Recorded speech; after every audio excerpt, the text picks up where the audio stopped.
क्या कभी ऐसा हुआ है कि किसी ने हल्की सी बात कह दी और आप पूरा दिन उदास हो गए, या किसी की टोन थोड़ी चुभी और आप अंदर तक हिल गए? अगर हां, तो ये वीडियो आपके लिए है। क्यों कुछ लोग हर बात का बुरा मान जाते हैं? क्या आप ओवरथिंकर हैं, या इसके पीछे दिमाग की कोई गहराई है? आइए इस सवाल के पीछे छिपी साइकोलॉजी, चाइल्डहुड ट्रॉमा और एंशिएंट वेदांता की मदद से वो राज खोलते हैं जो शायद आपने कभी नोटिस नहीं किया होगा। इमेजिन कीजिए एक बच्चा, छोटा सा, मासूम।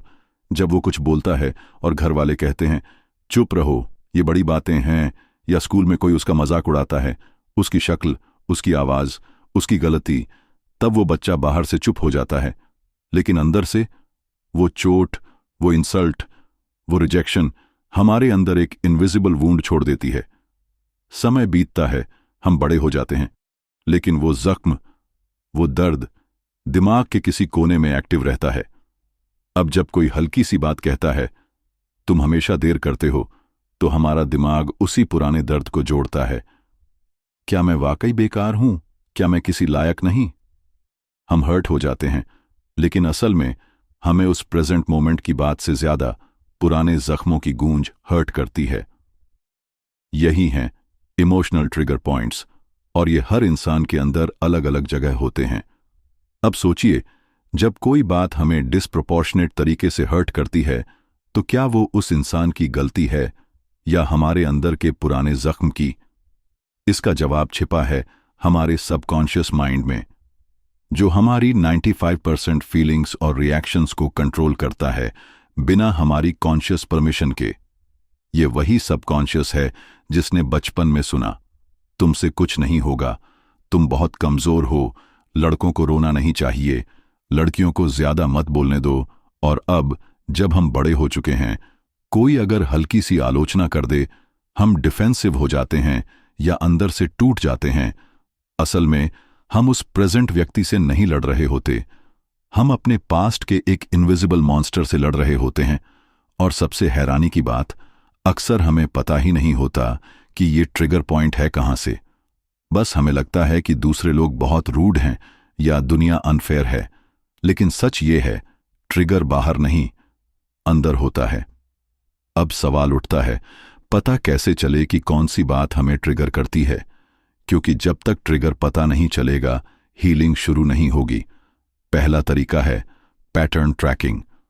हर बार जब आप किसी बात पर जरूरत से ज्यादा हर्ट होते हैं, पॉज कीजिए और खुद से पूछिए, मैं इतना ज्यादा क्यों रिएक्ट कर रही हूं?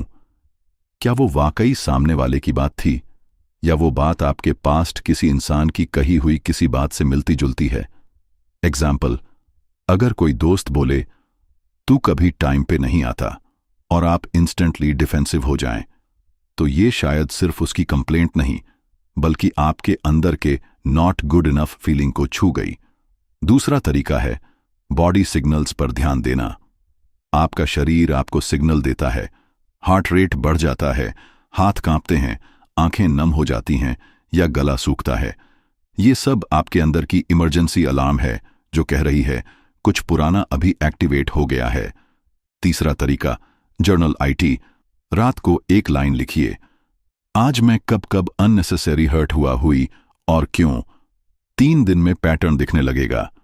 यही अवेयरनेस पहला स्टेप है हीलिंग का, क्योंकि जिस दर्द को पहचाना नहीं गया, वो किसी और पर निकलेगा। अब बात करते हैं ट्रिगर्स को हील कैसे करें, और इसमें वेदांता और ब्रेन साइंस हमें पावरफुल तरीका देते हैं। सबसे पहले वेदांता कहता है, मैं शरीर नहीं हूं, मन नहीं हूं, मैं दृष्टा हूं। यानी जो कुछ भी हो रहा है, वो सब ऑब्जर्व करने वाला मैं अलग है। जब आप ये समझते हैं कि मैं वो नहीं हूं जो हर्ट हो रहा है, मैं वो हूं जो उस हर्ट को देख रहा है, तभी आप उस इमोशन को रिएक्ट किए बिना महसूस कर सकते हैं।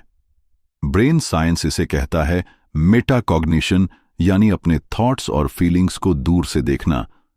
जब आप ट्रिगर होते हैं, बस 5 सेकंड रुकिए और खुद से कहिए, यह एक पुराना जख्म है, मैं इसमें डूब नहीं रहा, मैं इसे देख रहा हूं।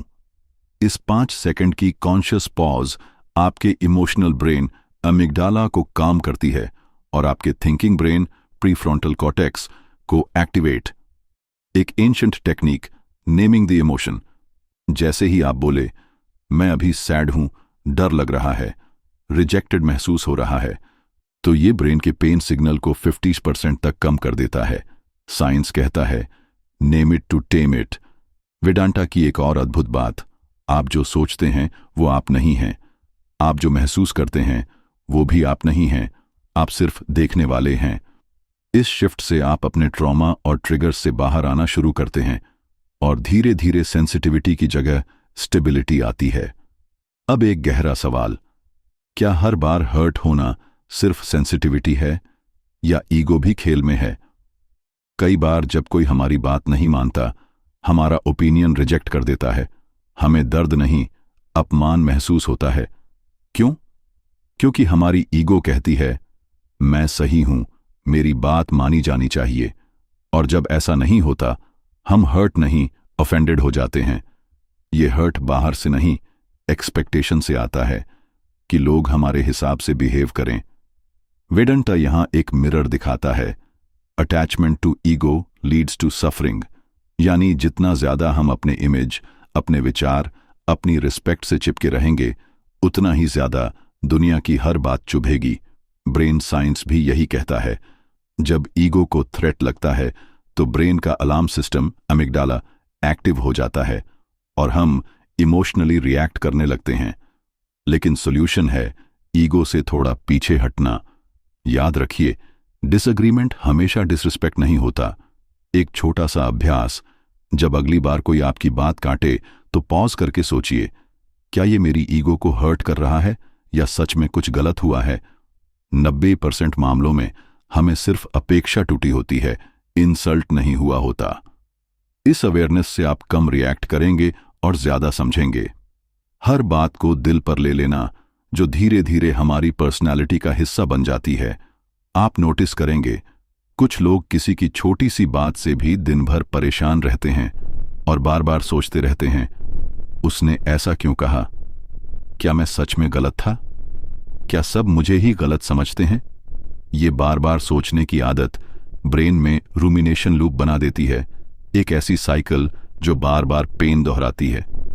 वेदांता इसे मानोवृत्ति कहता है, यानी माइंड की लहरें। जैसे पानी में पत्थर गिरता है तो लहरें बनती हैं, वैसे ही हर्टफुल वर्ड्स माइंड में लहर बनाते हैं जो बार बार लौटती हैं। अगर आप इमोशनली सेंसिटिव हैं तो आपकी मेमोरी बहुत गहरी होती है। आपके दिमाग का हिपोकैम्पस हर डिटेल सेव करता है। सॉल्यूशन क्या है? पहला, सेल्फ इंक्वायरी। हर बार जब कोई बात चुभे, अपने आप से पूछो, ये बात इतनी क्यों चुभ रही है? क्या ये आज की बात है या पुराने किसी दर्द को छू गई है? दूसरा, कॉग्निटिव डिस्टेंसिंग। खुद को उस थॉट से दूर से देखो जैसे वो किसी और के साथ हो रहा हो। जब आप थॉट को ऑब्जर्व करते हो तो आप उससे कंट्रोल में आ जाते हो। Bonus tip, writing therapy. रात को उस दिन की हर्टफुल बातों को लिखो और फिर उस पेपर को फाड़ दो। ये ब्रेन को सिग्नल देता है, अब छोड़ दो। चाइल्डहुड स्क्रिप्टिंग की ये टर्म सुनने में सिंपल लगती है, लेकिन आपकी पूरी इमोशनल लाइफ इससे चलती है। जब हम बच्चे थे, हमारे माता पिता, रिलेटिव्स, टीचर्स ने जो भी बातें हमें बार बार बोली, वो हमारे अंदर बिलीफ बन गईं। उदाहरण के लिए, किसी बच्चे को अगर बार बार कहा गया, तू तो बहुत ज्यादा सोचता है, या तू तो हर बात पर रोता है, तो धीरे धीरे वो बच्चा मान लेता है कि वो कमजोर है और उसे सब रिजेक्ट कर देंगे। अब जब वो बड़ा होता है तो हर छोटी बात में रिजेक्शन ढूंढता है। एक दोस्त ने मजाक किया तो उसे लगा इंसल्ट हो गई, किसी ने बात नहीं की तो लगा इग्नोर किया जा रहा है। ये सब चाइल्डहुड स्क्रिप्टिंग के कारण होता है।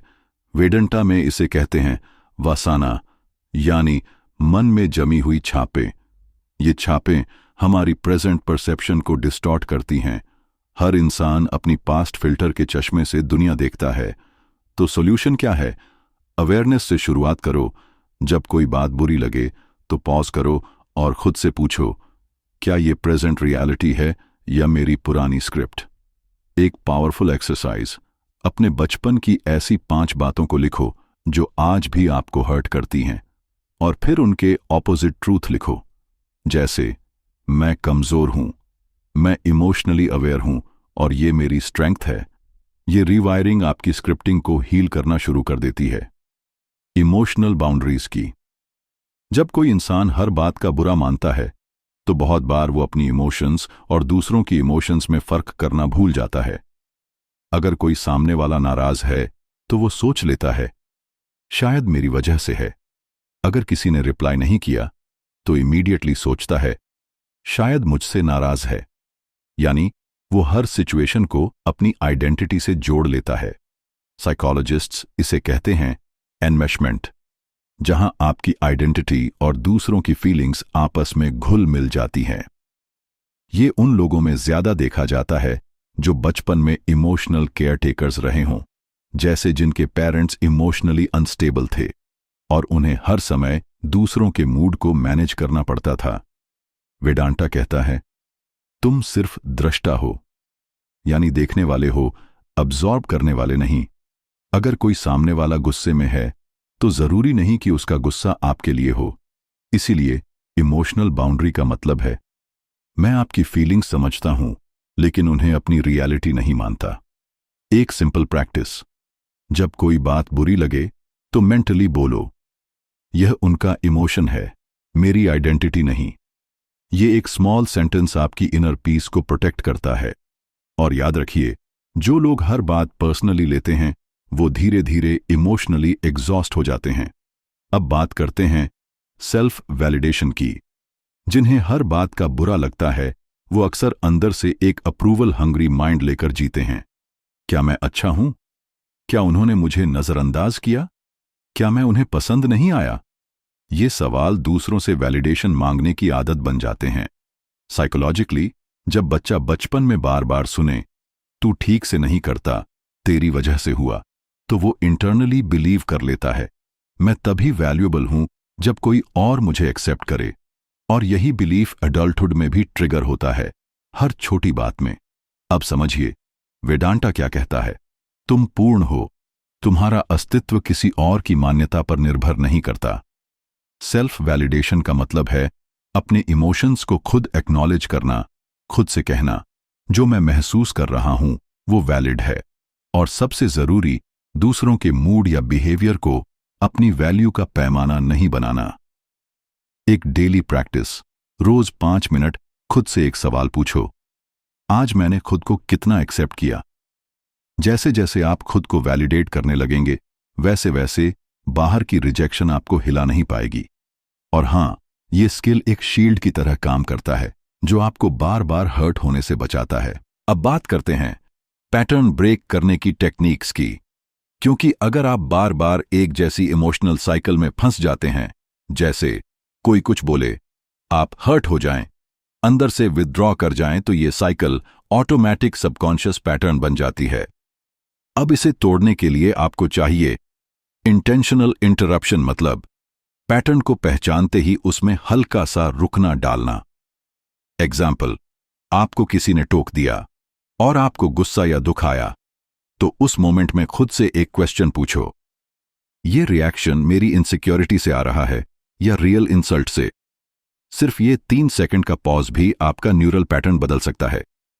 Technique 1, name it to tame it. जब भी कोई इमोशन आए, उसे एक नाम दो। यह जेलसी है, यह फियर ऑफ रिजेक्शन है। इससे सबकॉन्शियस पैटर्न कॉन्शियस सरफेस पर आ जाता है और कंट्रोल में आना शुरू होता है। Technique 2, grounding with breath. कोई बात दिल पे लग जाए, बस 4 बार गहरी सांस लो और धीरे धीरे छोड़ो। ये ब्रेन को फाइट और फ्लाइट मोड से बाहर निकालता है। Technique 3, inner dialogue. रीसेट अपने मन से कहना, मैं नया सोच सकता हूं। हर बार पुराने ढंग से रिएक्ट करना जरूरी नहीं है। याद रखिए, इमोशनल मैच्योरिटी कोई दिन भर में नहीं आती, पर हर पॉज, हर अवेयरनेस आपको उस मैच्योरिटी के करीब ले जाती है। अब आप इस वीडियो के एंड तक आ चुके हैं, तो एक सवाल खुद से जरूर पूछिए, क्या मैं अब भी हर बात का बुरा मानने वाला इंसान रहना चाहता हूं? आंसर अगर नहीं है तो कंग्रेचुलेशंस, आप चेंज की शुरुआत कर चुके हैं।